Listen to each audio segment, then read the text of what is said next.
우리는 9번에 걸쳐서 그리스도인의 품격에 대하여 말씀을 상고하고 있습니다. 오늘은 그 마지막 시간으로 그리스도인의 품격 절제에 대하여 함께 나누려고 합니다.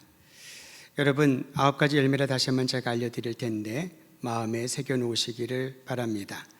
성령의 열매는 사랑과 기쁨과 화평과 인내, 친절과 선함과 신실과 온유와 절제이다 라고 말합니다. 본문에서 우리가 본 이 성령의 열매를 뜻하는 단어, 성령의 열매, 그러면 복수라고 연상하겠습니다마는 단수가 사용되었습니다. 즉 여러 가지 다른 열매를 하나씩 모아서 멋지고 탐스러운 과일 바구니를 만든 것이 성령의 열매가 아니라는 거지요. 가끔 우리가 선물을 누구한테 줄 때 그렇게 여러 가지 배나 사과나 감이나 오렌지 또는 열대과일 망고라든가 이걸 같이 잘 조화를 이루어서 선물하지 않습니까? 성령의 열매는 그와는 다릅니다. 단수로 사용됐다고 합니다. 과일로 말한다면은 포도 한 송이에 9가지의 열매가, 탐스러운 열매가 달려있는 거죠. 우리는 그것을 포도 9알이라고 말하기도 하지만 포도 한 송이라고 합니다. 성령의 열매가 그와 같다는 거지요. 한 가지에 달려있는 9가지 열매, 그 열매를 우리에게 말해주고 있습니다. 그러니까 그리스도인이라면은, 성령의 열매를 맺기를 갈망하는 이들이라면은 9가지 중에서 선택적으로 나는 사랑의 열매는 좀 있는 것 같아, 나는 기쁨의 열매도 조금은 있어, 그러나 절제는 어려워, 나에게 찾을 수가 없어, 그렇게 말할 수 없다는 거지요. 성령의 열매는 함께 동시에 열리고 그 열매를 통하여 우리는 진정한 그리스도인의 품격을 발견하게 된다라는 겁니다. 아무리 주님을 섬기고 훌륭한 일을 했다 하더라도 성령의 열매가 맺히지 않는다면 무의미합니다. 위대한 사람이란 칭송을 받고 또 많은 사람들에게 기억될지라도 성령의 열매가 그의 인생 가운데 맺히지 않는다면 그것은 그저 자랑거리에 불과한 것이지요. 우리 교회에는, 우리 지역에는 이러한 사람이 있었다, 훌륭한 분이셨다, 자랑거리인 거죠.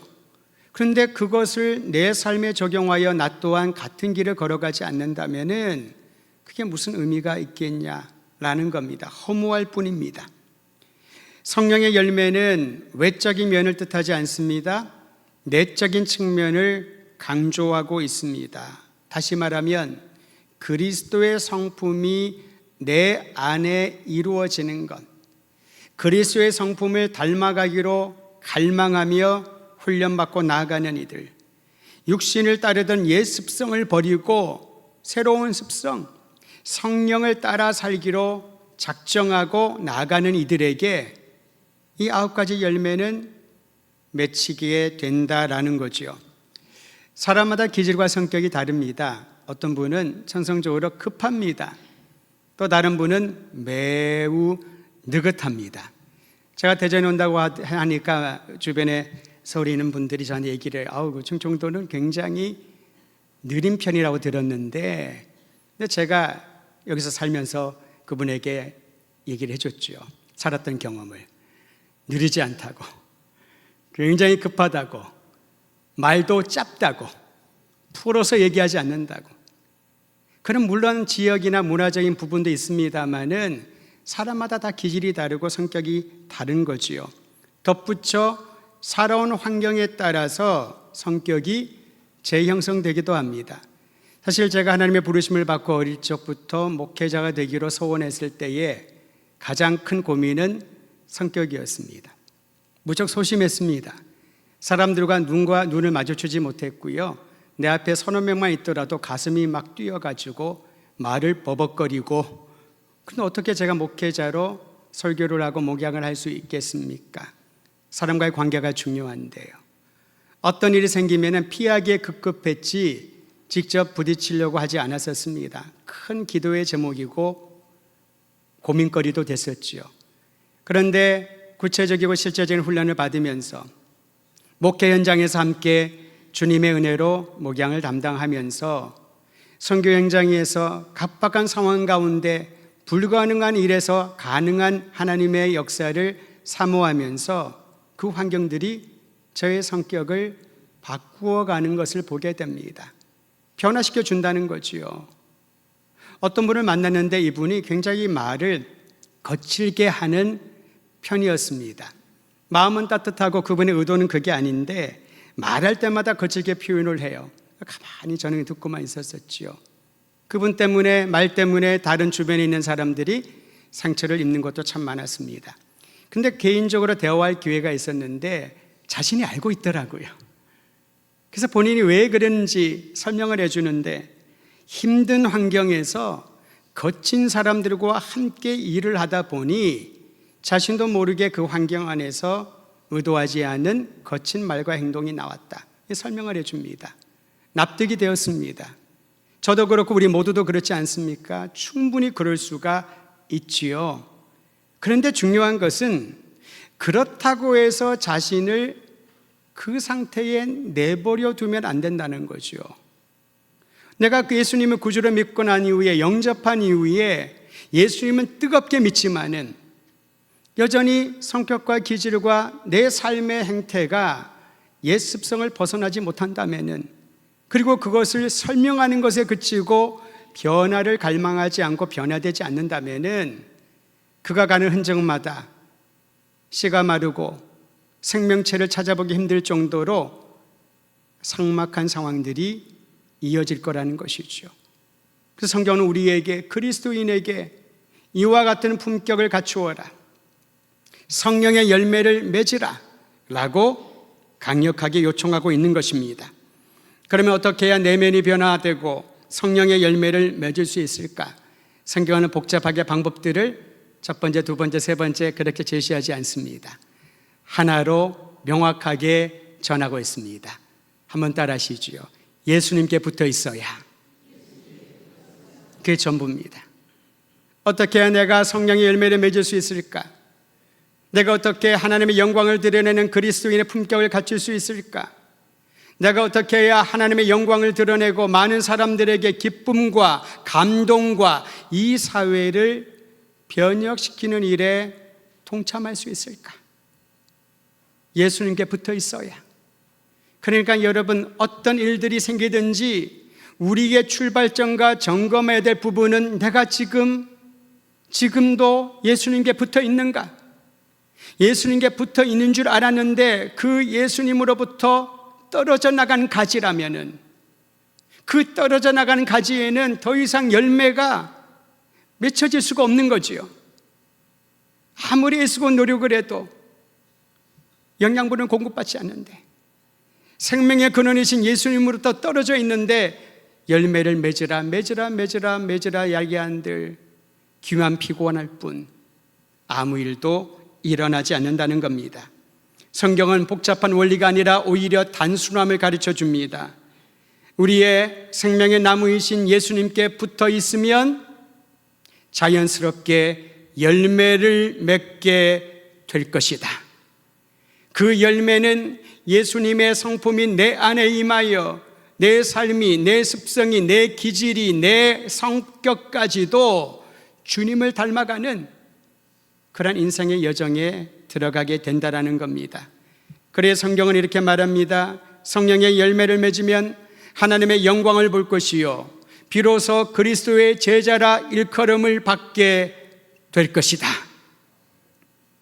그리스도의 제자가 되는 학교에 입학하여 과목을 이수하고 수료증을 받았다 하더라도 열매를 맺지 못하면은 더 이상 그리스도의 제자가 아니라 그리스도의 제자라고 착각하며 살아간다는 것입니다. 그런데 여러분, 사람들은 놀랍게도 이와 같은 성령의 열매보다 내면의 변화된 삶보다도 눈에 보이는 은사들이나 성령의 능력에 관심을 기울입니다. 누군가가 어디에서나 강력한 성령의 은사와 능력이 나타난다고 하면은 여러분 도시락 싸들고 다 갈 겁니다. 요즘은 도시락을 잘 싸고 안 다니시죠. 배달하면 되니까.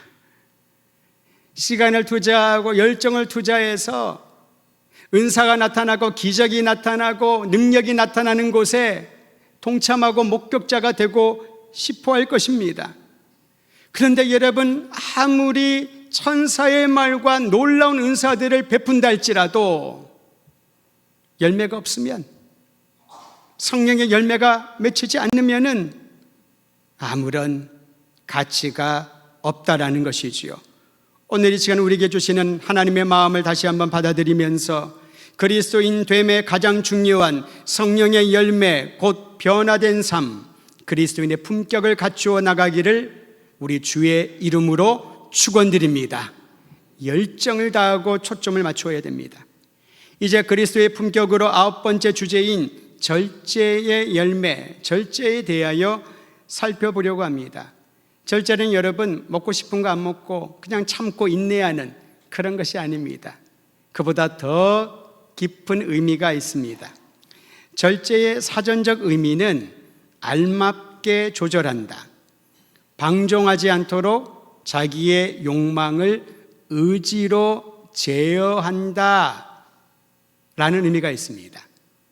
내 욕망을 제어하려면 의지가 더 강해야 되겠죠. 알맞고 적절하게 조절하려면 과하지 않아야 됩니다. 아무리 좋은 맛있는 음식을 만들기 위해서 재료를 넣고 또 조미료를 넣는다 하더라도 과해버리면은 그것은 적절한 음식이 될 수 없지 않습니까?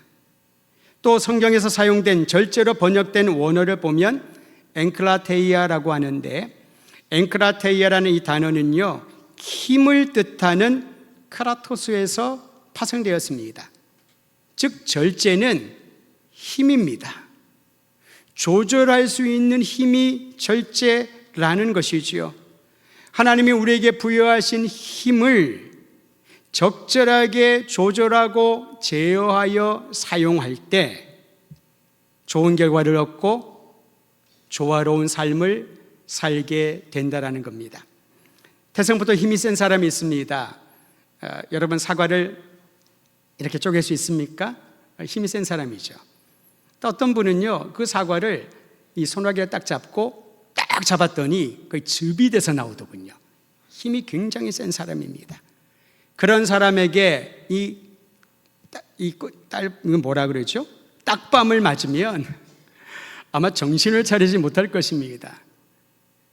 만약에 자신이 가지고 있는 이 엄청난 힘을 조절하지 못하고 사용하면 만지는 물건마다 부서질 것이고요, 건드리는 사람마다 전체 6주 8주는 날 것이고요, 힘이 조절되어지지 않으면 그것은 오히려 위험한 도구가 될 수 있다는 거죠. 주님의 은사를 받고 많은 체험을 경험하고 성경에 관한 많은 지식을 가지고 신학적인 깊이도 있는데 그것을 자신을 위하여, 다른 목적을 위하여 사용한다면 무서운 흉기가 될 수 있는 것입니다. 그래서 절제가 필요하다는 거지요. 매사에 적극적이고 말하기를 좋아하는 사람이 있습니다. 서먹한 모임에서 그런 분 한 분 계시면은 분위기는 좋아집니다. 그분이 분위기를 띄우고 아주 엄청난 텐션으로 사람들을 즐겁게 할 수가 있거든요. 그런데 분위기를 띄우는 것 같이는 좋겠는데 이분이 모일 때마다, 만날 때마다 자기 얘기만 혼자만 하는 거예요.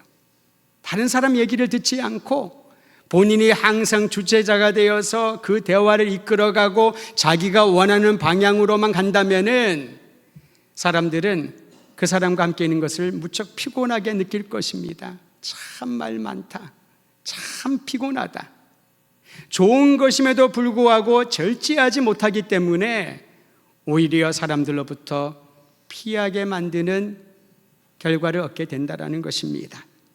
절제는 우리 모두의 욕구와 행동을 조절하는 능력인 줄을 알아야 됩니다. 그래서 절제는 훈련이 필요합니다. 힘을 조절하는 훈련이 필요하고요, 적절한 때에 정확한 상황에서 적합한 말을 할 수 있는 훈련이 필요한 것입니다. 이게 바로 신앙생활, 공동체 안에서 하게 되는, 또 받게 되는 훈련입니다. 이 훈련에는 의지적인 결단이 있어야 됩니다. 즉 나에게는 절제의 훈련이 필요하다. 나에게는 성령의 열매를 맺는 것이 내 인생의 가장 중요한 목적이다 라는 의지적인 결단이 있어야 됩니다. 바울은 오늘 본문에서 절제의 훈련을 받기를 결단하는 그리스도인의 삶에 필요한 내용들을 알려주고 있습니다. 무엇보다도 육신의 정욕과 욕망을 십자가에 못 박으라라고 말합니다. 여러분 갈라디아서 5장 24절을 함께 읽으실 텐데 스크린으로 보여드리는 세번역 성경으로 오늘은 읽겠습니다. 5장 24절 같이 읽겠습니다. 시작.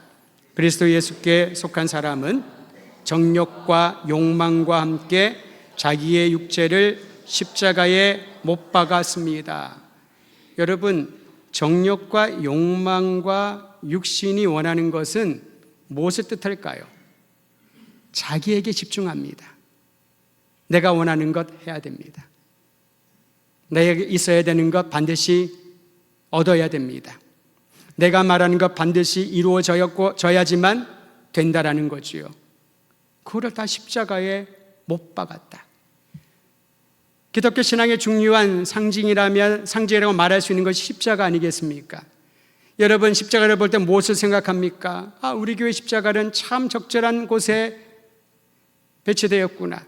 크기도 좋구나. 아름답구나. 무엇을 생각하며 십자가를 바라보십니까? 고난주간이 되고 또한 사순절 기간 동안 십자가의 의미는 조금 다르게 다가오겠지요. 십자가를 목걸이에 걸고 십자가를 가정에 놓고 볼 때마다 무엇을 생각하냐는 거지요. 오늘 우리에게 절제의 훈련을 받기를 원하는 이들에게 주는 요청이 있습니다. 그 십자가에 육신의 욕망과 정욕과 모든 것들을 못 박아라. 나의 모든 것들을 예수님이 십자가에 달려 죽으시고 자신을 내어주신 것처럼 거기에 못 박아라 라고 말합니다. 하나님의 뜻을 거스르지 말도록 나의 모든 육신의 것들을 십자가에 못 박고 다시 살아나신 예수님을 따르며 나아갈 때 그 사람에게서 절제의 열매를 발견하게 된다라는 것이지요. 첫 번째 훈련입니다. 육신의 욕망과 정욕을 날마다 십자가에 못 박는 훈련에 동참하시길 바랍니다. 다음으로 성령의 인도하심을 따라 살아야 한다라고 요청합니다. 갈라디아서 5장 25절도 함께 읽겠습니다. 5장 25절. 우리가 성령으로 삶을 얻었으니 우리는 성령이 인도해 주심을 따라 살아갑시다. 여러분, 성령의 인도하심을 따라 살아갑시다 라는 이 말씀의 의미는요, 자신의 권리를 포기하라는 겁니다. 성령을 따라가는 거 좋지요. 성령을 따라가겠다고 결단할 수가 있지요. 천부여 주님만을 의지하고 손들고 나아갑니다 찬양하며 눈물로 고백해 왔지 않습니까? 그런데 여전히 내가 내 권리를 놓지 않고 주님을 따르겠다고, 성령을 따르겠다고 하면은 그 길을 따라갈 수가 없다라는 겁니다. 내 인생의 주인은 내가 아니라 하나님이라는 사실을 인정함으로 권리 포기는 시작됩니다. 로마 시대의 주님은 오직 한 사람밖에 없었습니다. 시저였습니다. 가이사를 주님이라고 불렀습니다. 근데 성경은 우리에게 그 주님이 십자가에 달려 죽으시고 부활하신 예수님, 그분은 그리스도 구원자이시며 우리 인생의 주님이라고 인정하고 고백하는 것이지요. 예수님이 나의 주님이요, 그분이 내 삶의 주체가 되신다면은 내 모든 것들을 내려놓을 때 진정한 의미의 성령을 따라 살아가는 삶이 이어지는 것입니다. 권리를 포기하는 훈련을 해야 됩니다. 아침마다 날마다 주님, 내 권리를 주장하지 않게 하소서. 나의 권리를 포기하게 하소서. 대신에 하나님의 뜻을 가르쳐 주시고 그 뜻을 따라 순종할 수 있는 성령의 빛을 비추어 주시옵소서. 매일매일 있어야 되는 훈련입니다. 마지막 세 번째로 보면 헛된 영광을 추구하다가 서로에게 상처를 주지 않도록 자신을 살피는 훈련을 하라라고 요청합니다. 갈라디아서 5장 26절 함께 읽도록 하죠. 26절입니다. 시작. 우리는 잘난 체하거나 서로 노엽게 하거나 질투하거나 하지 않도록 합시다. 개역개정 성경에 보면요, 이 말씀을 이렇게 번역해 놓았습니다. 헛된 영광을 구하여 서로 노엽게 하거나 서로 투기하지 말지니라. 즉 투기하고 질투하고 서로를 노엽게 하고 그 열매는 헛된 영광으로 치닫게 된다는 것이지요. 다시 한번 새 번역 성경을 읽어드립니다. 우리는 잘난 체하거나 서로 노엽게 하거나 질투하거나 하지 않도록 합시다. 이것을 훈련합시다. 감정이나 분위기에 휩싸이지 않고 우리 주님이 명하신 것처럼 서로를 사랑하고 서로를 용납하기에 힘쓰라. 이것이 그리스도의 사람, 절제의 열매를 맺기를 갈망하는 사람의 결단이라는 것입니다. 의지적인 결단입니다. 사랑하는 성도 여러분, 가만히 있다고 변화가 일어나면 참 좋지 않겠습니까? 그런 일은 없습니다. 물론 내가 열심히 한다고 그 열심만으로 어떤 변화가 있을까요? 항상 그렇지도 않습니다. 무엇보다도 주님을 의지하고 주님 앞에 내 자신을 절제하기로 결단하며 주께 온전히 내 자신을 의탁하면 그로부터 새로운 일들, 놀라운 역사가 일어날 줄 믿으시기를 바랍니다.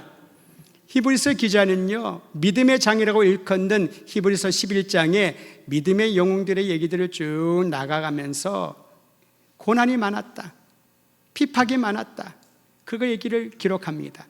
그리고 뒷부분에 뭐라고 써놓냐면은 그리스도를 위하여 절제하고 고난을 당할지라도 세상이 이런 사람들을 감당하지 못하니라. 세상이 감당하지 못하는 사람들이라고 말합니다. 여러분, 감당이 못 된다는 것은요, 어떻게 내가 아무것도 할 수 없는 그리스도인들이 그런 존재라는 거지요. 분명히 핍박을 받는 사람들이요, 사회에서는 주체자가 아니라 굉장히 고난을 당하는 그러한 계층이라고 여겨졌는데 그들을 바라보는 사람들의 시선이 달라집니다. 이 사람은 감당할 수가 없겠구나. 이들이 추구하는 것은 우리가 추구하는 것과 다르구나. 그리스도인들에게는 세상이 추구하는 가치와 다른 가치를 갖고 있기 때문입니다. 사람들이 중요하다고 여기는 것은 돈이요, 명예요, 자존심이요, 세상에 내가 왔다는 것을 흔적을 남기고 싶은 그런 욕구 아니겠습니까? 여러분, 어디는 참 유명하다, 그 사람은 굉장한 사람이다, 그런 얘기들 듣는다면은 듣지 못하는 것보다 어깨에 힘이 들어가고 자긍심 있지 않겠습니까? 근데 성경에 보면은 익명의 사람들이 상당수입니다. 우리가 기억하고 있는 예언자들이 있고요, 사도들이 있습니다.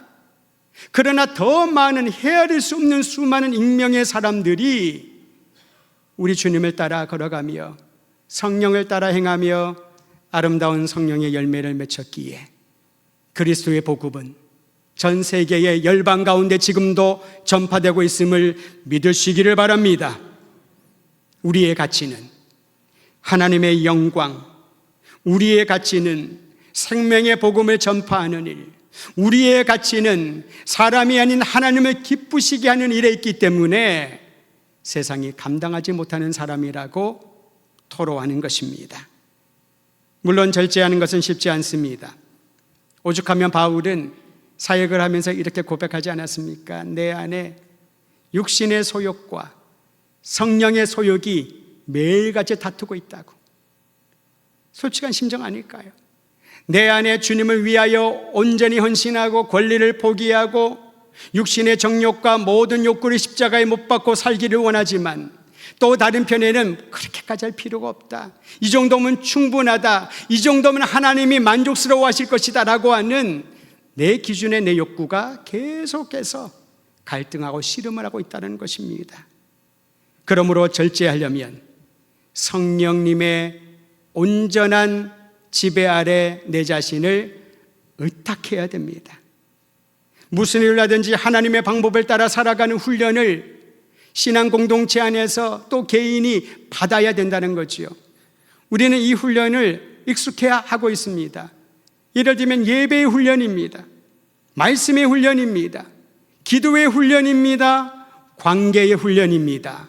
사역의 훈련을 통하여 우리는 절제하는 변화된 삶으로 열매를 맺어가는 걸 잘 알고 있습니다. 그럼 지금 안 하고 있다면, 지금 내 안에 예배에 대한 생각이, 기도에 대한 말씀에 대한 나의 마음의 우선권이, 사역과 관계에 있어서 하나님이 나를 다루시고 우리를 다루시는 그 놀라운 역사에 대한 신뢰가 약화되어 있다면 더 이상 절제의 훈련과 그 열매를 맺기는 어렵다라는 것이지요. 여러분, 이 모든 훈련의 정점은 하나님 앞에 내 자신을 온전히 의탁하는 것에 있음을 잊지 말기를 바랍니다.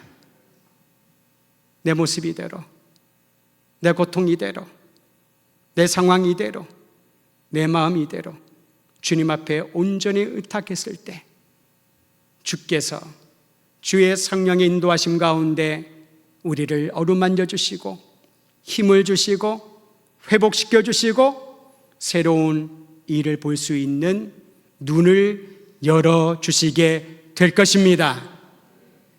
자, 참으르게 부임했을 때에 기도했던 기도의 제목이 있습니다. 하나님을 영화롭게 하는 사람이 되게 하소서. 날마다 새로워지는 교회가 되게 하소서.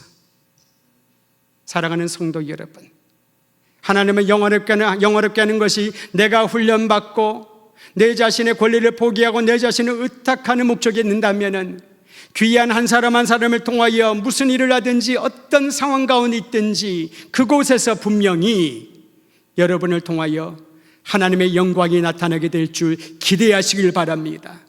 우리가 주님의 부르심을 받아 교회가 되어 날마다 새롭게 하시는 성령님의 도우심을 구하며 기도할 때 우리의 발걸음 하나하나가 성령의 새롭게 하시는 역사를 오늘 그리고 앞으로도 경험하게 될 것입니다.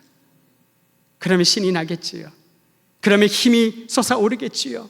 그러면 주님을 위하여 내가 하는 모든 삶의 여정들이 의미가 있고 영원한 가치를 위하여 하는 것이라고 자랑하며 간증하게 될 것입니다. 성령의 열매는 성령으로 사는 사람들의 표시입니다. 동시에 그리스도인이 갖추어야 될 품격입니다.